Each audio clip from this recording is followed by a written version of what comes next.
Rachel, T-minus 1 week before one of my favorite events, one of your favorite events as well of the year, and they do it in January. It is, of course, the Sun Wine and Food Fest over at Mohegan Sun. Now, half of that is wine. And there's actually, when you go, there's a lot to learn. And most of it's coming from this guy. He is from Breskin Barton and Worldwide Wines. He is the Director of Education, which I have so many questions about. Say hi to Ryan Robinson. Nice to see you. Oh, very good to be here. All right, Professor.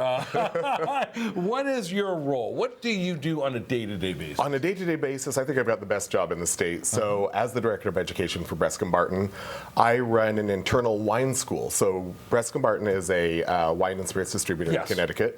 And so we have well over 100 sales reps. And so our leadership is very forward-thinking in investing in education.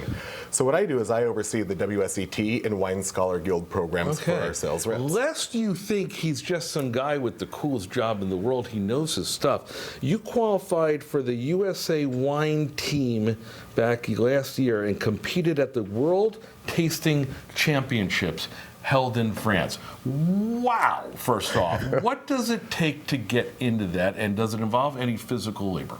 No physical labor, although I think I'm big enough to shot put, hand. no running in a quick time. No, all right, no. Size maybe.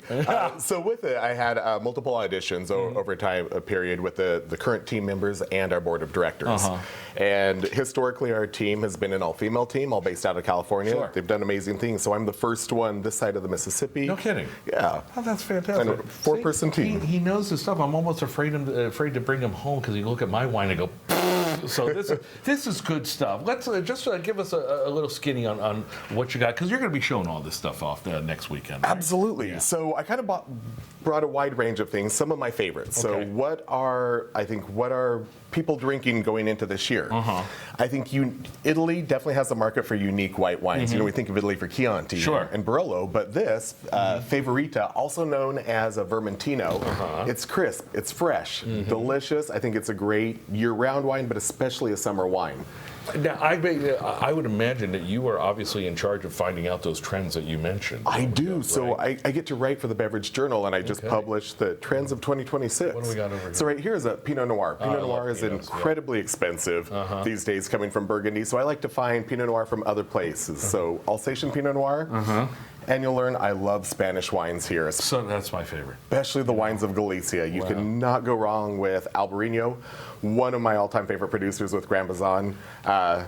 Baseball bat bottles always make a great presentation. That is a big bottle there. Fourth here, one. and then we've got Nicolas Potel, a fantastic producer from Burgundy, some white Burgundy here, Chardonnay. And then for emerging trends, you know, Champagne is probably the most widely recognized wine style in the world. Yeah. This is English sparkling wine. So we're starting to see champagne producers investing in England. So like I said, you talk about the trends. I mean, how does anything surprise you, sparkling wine in England or something in Italy? What is surprising me is how people are looking for things that are off the beaten path. Maybe things that they've never heard of before. Right. Yeah, because in wine sales, you know, we look at the mainstays, but people are getting adventurous. And that's what you're going to be doing, because again, if you know the Mohegan Sun Wine and Food Fest, you know it's a lot of fun. But he's there for a little education as well. What are you going to be teaching? I am. So we've got a few events. The entire U.S. wine team will be here. So all four of us, just fresh off of our competition in Jura. Right. We're going to host a deductive tasting seminar. So what we do as a competition, we're teaching people how to deductively taste. So you look at what's in the glass, and we'll teach you the steps to go through to make the best educated guess to decide what's in there. You know what? I always enjoy the festival, but I like the fact that there is education behind it. What do you hope folks take away from it?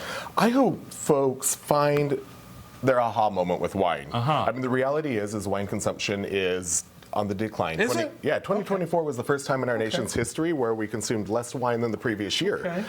And so work on that, people. No, never mind. I want people to get excited about wine. I want them to find their new favorites. Like I love the big brands that establish wine popularity, but there's so much more. There are so much more in terms of the events. There it is, by the way. It starts next week over at Mohegan Sun. Tickets are for different things are available. They've got the Celebrity Chef Wine Around, the Vintage Crew, which is what you're going to be teaching. tasting, of course, the grand tastings, and they start, like I said, Thursday night to go all the way through. Again, it's a fun, there's a light atmospheric vibe, but there's also stuff to learn, and Ryan's the one that wants to teach you. Ryan Robinson, continued success. All right, Nice thank you. to see you. Thanks.